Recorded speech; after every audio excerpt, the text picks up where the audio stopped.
হে দোস্তো আপোনালোকে কেইদিনমান আগত ফাঁচী বজাৰত আপোনালোকে এটা আৰক্ষী বিষয়া এজনে ল'ৰা এজনক মানে খুবেই মাৰধৰ কৰিছিলে মানে ডেলিভাৰী বয় আপোনালোকে গম পাইছিলে আৰু এই ডেলিভাৰী বয়জনৰ নামেই হৈছে জ্ঞানদীপ আৰু জ্ঞানদীপ হৈছে এজন কটন কলেজৰ ষ্টুডেণ্ট আৰু এই জ্ঞানদীপক আৰক্ষী বিষয়াজনে অচি ভাৰ্গৱ বৰাই খুবেই মাৰধৰ কৰিছিল একদম পূৰা ফিটনেছ দিছিলে মানে আপোনালোকৰ ছ'চিয়েল মিডিয়াত খুবেই ভাইৰেল ভিডিঅ'ত দেখা পাইছিলে পূৰা গুচাইছিলে তো মানে জ্ঞানদীপৰ কথা মই আজি আপোনালোকক ক'বলৈ গৈছোঁ মানে জ্ঞানদীপৰ লগত মই আজি ভাগ্যৰ তুলনা কৰিছোঁ মানে ভাগ্য মানে আচলতে কাৰ ভাগ্য কেতিয়া সলনি কৰে ভগৱানে সেয়া কোনেও ক'ব নোৱাৰে কিন্তু জ্ঞানদীপৰ লগত মই ভাগ্যৰ সেই তুলনা কিয় কৰিছোঁ তো মানে কথাটো এনেধৰণৰ হয় যে জ্ঞানদীপ আচলতে এজন কলেজীয়া ষ্টুডেণ্ট হয় মানে কটন কলেজৰ ষ্টুডেণ্ট আৰু অচি ভাৰ্গৱ বৰাই জ্ঞানদীপক প্ৰহাৰ কৰিছিল মানে এজন ডেলিভাৰী বয় হিচাপে কিন্তু জ্ঞানদীপে আচলতে যদি সেইখিনি সময়তে যদি ভাৰ্গৱ বৰাই মই সেইটো কোৱা নাই আকৌ যে জ্ঞানদীপক আৰক্ষী মাৰিবই লাগিছিলে মই সেইটো কোৱা নাই যে ৰং কৰিছে সেইটো মই কোৱা নাই ৰং কৰাৰ বাবে মাৰিছে সেইটো মই কোৱা নাই কিন্তু মানে কথাষাৰ কৈছোঁ এনেকুৱা মানে ধৰক জ্ঞানদীপক সেই ভাৰ্গৱ বৰাই অচিজনে মাৰধৰ কৰিছে আৰু তাৰপিছত ভিডিঅ' ছ'চিয়েল মিডিয়াত ভাইৰেল হৈ গৈছে তো সেইখিনি মুহূৰ্তত যে ভিডিঅ'খিনি ভাইৰেল হৈছে আৰু যে মানুহৰ মাজত প্ৰচলিত হৈছে যে অচি ভাৰ্গৱ বৰাই মানে অচি এজন ডেলিভাৰী বয়ক মাৰধৰ কৰিছে এজন ষ্টুডেণ্টক মাৰধৰ কৰিছে তো মানে ভাগ্য কেনেকৈ সলনি হৈছে মই মানে আপোনালোকক আজি এই ভিডিঅ'ৰ জৰিয়তে সম্পূৰ্ণ কাহিনী ঘটনাখিনি ক'ম তেতিয়া আপোনালোকক বুজিব পাৰিব সেয়ালৈকে চাব ভিডিঅ'খিনি খুবেই ইণ্টাৰেষ্টিং তো আজি বলক এই ভিডিঅ'টো ইয়াৰ পৰা আৰম্ভ কৰোঁ আপোনালোকে সম্পূৰ্ণখিনি চাই থাকক হয় মই জ্ঞানদীপৰ লগত ভাগ্য তুলনা কৰিছোঁ মানে কিয় তুলনা কৰিছোঁ চাওক জ্ঞানদীপক যদি আজি সেই আৰক্ষীজনে যদি নামাৰিলেহেঁতেন হয়তো আজি ইউষ্টিমাৰ যিজন মানে আচাৰ্য আছে মেহিবুল হক হয়তো তেখেত নাজানিলে হয় যে জ্ঞানদীপ এজন কটন কলেজৰ ষ্টুডেণ্ট হয় নাই হয়তো নাজানিলেহে কিন্তু আজি চাওক আৰক্ষীজনে মাৰধৰ কৰিছে প্ৰহাৰ কৰিছে কাৰণে ছ'চিয়েল মিডিয়াত ভাইৰেল হৈছে তথাপি মানুহে জানিব পাৰিছে যে জ্ঞানদীপ এজন কলেজীয়া ষ্টুডেণ্ট আৰু কলেজীয়া লগতে পঢ়াৰ খৰচৰ বাবে ডেলিভাৰী বয় নহয়তো বেলেগ বেলেগ কিবা কৰ্মক্ষেত্ৰত জড়িত হৈ আছে তো মানে মানুহৰ ভাগ্য কেনেকৈ সলনি হয় কোনেও ক'ব নোৱাৰে কিহৰ জৰিয়তে ক'ৰ জৰিয়তে মানে কেনেকৈ হয় মানে সেইটো কোনেও ক'ব নোৱাৰে সেইকাৰণে মানুহ সৰু হওক বা ডাঙৰ হওক কিন্তু মানুহক কেতিয়াও অৱহেলা কৰিব নালাগে মানে মানুহৰ ভাগ্য কেতিয়া কেনেকৈ সলনি হয় সেয়া হয়তো কোনেও ক'ব নোৱাৰে হয় আজি এই জ্ঞানদীপলৈ ইউষ্টিমা আচাৰ্য মেহিবুল হকে চাকৰি প্ৰদান কৰিছে কিয় চাকৰি প্ৰদান কৰিছে মেহিবুল হকে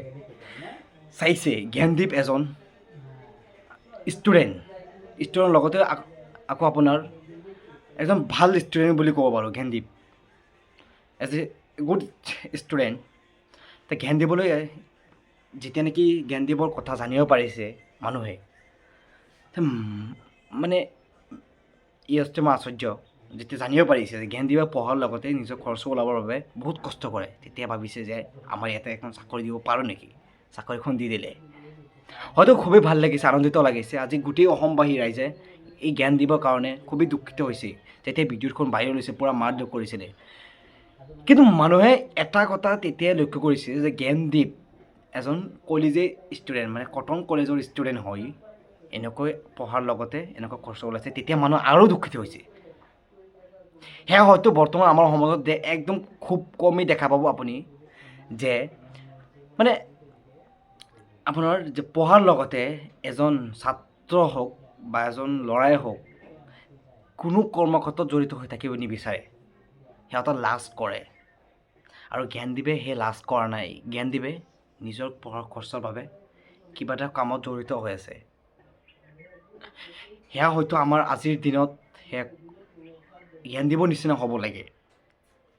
কাৰণ জ্ঞানদীপ পঢ়াৰ নিজৰ খৰচৰ ওলাবৰ বাবে কি কষ্ট কৰিছে আৰু জ্ঞানদীপ আজি এই কষ্টৰ বাবে ইউষ্টিমা চাকৰি পালে লগতে পঢ়াৰ খৰচও পালে খুবেই আনন্দিত লাগিছে আমাৰো আনন্দিত লাগিছে গোটেই অসমবাসী ৰাইজৰ এই শুনিলে হয়তো খুবেই আনন্দিত পাব আৰু শুনি পাইছে আপোনালোকে খুবেই ভাল লাগিছে আজি এই জ্ঞানদীপক মানে এনেকুৱা মুহূৰ্তত দেখা পায় হয় আৰু চাওক আপোনালোকে যে গুৱাহাটীত যিবোৰ মানে ল'ৰা ছোৱালী পঢ়িব যায় বা গুৱাহাটী নহওক ধৰক বাহিৰতো যিবোৰ পঢ়িব যায় তো কিছুমান ঘৰৰ মানে আৰ্থিক অৱস্থা একদম খুবেই বেয়া থাকে কিন্তু সেই আৰ্থিক অৱস্থাৰ বাবে তো ল'ৰা ছোৱালীটো এনেই ঘৰত পইচা চাব নোৱাৰে না পইচাৰ লগত মানে যিকোনো কৰ্ম কৰিব পাৰে কিন্তু চা জ্ঞানদীপে যে গুৱাহাটীত গৈ পেলাই পঢ়ি আছে লগতে কিবা কৰ্ম মানুহতো গম নাপায় তাৰ ঘৰৰ ওচৰ চুবুৰীয়াতো গম নাপায় যে জ্ঞানদীপে তাতে পঢ়াৰ লগতে কিবা কৰি আছে নে পঢ়ি আছে তো সেইখিনি মানুহ মানে এইখিনি বুজিব লাগে যে আপোনালোকে যে এই যে এজন মানে আমি দেখি ৰাস্তাত কিছুমান চাবচোন আপোনালোকে ৰাস্তাত কিছুমান পাগল বহি থাকে পাগল দেখি পেলাই সি যে পাগলৰ নিচিনা থাকে যে পাগল নহয় কিন্তু আচলতে কিছুমান এনেকুৱা পাগল আছে ইমান টেলেণ্ট থাকে না এটা মানে কিছুমান চাব পঢ়ি পঢ়ি টেলেণ্ট হৈ একদম পাগল হৈ যায় আৰু কিছুমান চাব লাভ মানে ভাল পোৱাৰ বাবে কেৰিয়াৰ বৰবাদ কৰি দিয়া পাগল হৈ যায় এনেকুৱা কিছুমান ঘটনা আছে আপোনালোকে যাতে অযথা মানুহ চাই পেলাই যে এজন ডেলিভাৰী বয় তাক তেওঁ আমাৰ অসন্মান কৰিব লাগিব তেনেকুৱা কথা নহয় ডেলিভাৰী বয় এজনো আপুনি শিক্ষিত হ'ব পাৰে ষ্টুডেণ্ট হ'ব পাৰে বা বিভিন্ন ক্ষেত্ৰত যেনেকৈ জ্ঞানদীপৰ নিচিনা সেয়া হয়তো আমাৰ আজিৰ সমাজত মানে মানুহ একদম নিষ্ঠুৰ হৈ গৈছে মানে কাকো সন্মান নকৰে চব ৰেষ্টুৰেণ্ট এখন গ'লে ৱাইটাৰক দামী নিদিয়ে মানুহে একদম মানে কি পাইছে মানে এইবোৰ কি মানুহ নহয় নেকি চাব আপোনালোকে বেছি পঢ়ায় এইবিলাকৰ এইবিলাকে খৰচ উৰাৰ বাবেহে এইবিলাক ৱাইটাৰ কাম কৰি আছে আৰু কি দৰকাৰ পৰিছিলে ৱাইটাৰ কাম কৰিবলৈ সেইকাৰণে মানুহ আজিৰ দিনত বুজিব লাগে যে চব মানুহ লাগিলে সি কাম কৰি আছে লাগিলে সি ভিক্ষা খুজি আছে যি কৰি আছে চবকে একে সমান দাম দিব লাগে একে সমান কৰিব লাগে আৰু কিছুমান চাব ধনী সিহঁতক বেছি দাম আৰু কিছুমান দুখীয়া সিহঁতক কম দাম এনেকুৱা নহয়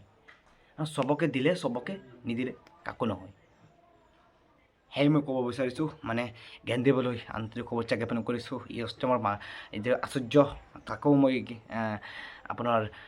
শুভেচ্ছা জ্ঞাপন কৰিছোঁ মানে ধন্যবাদ দিছোঁ মানে জ্ঞানদীপক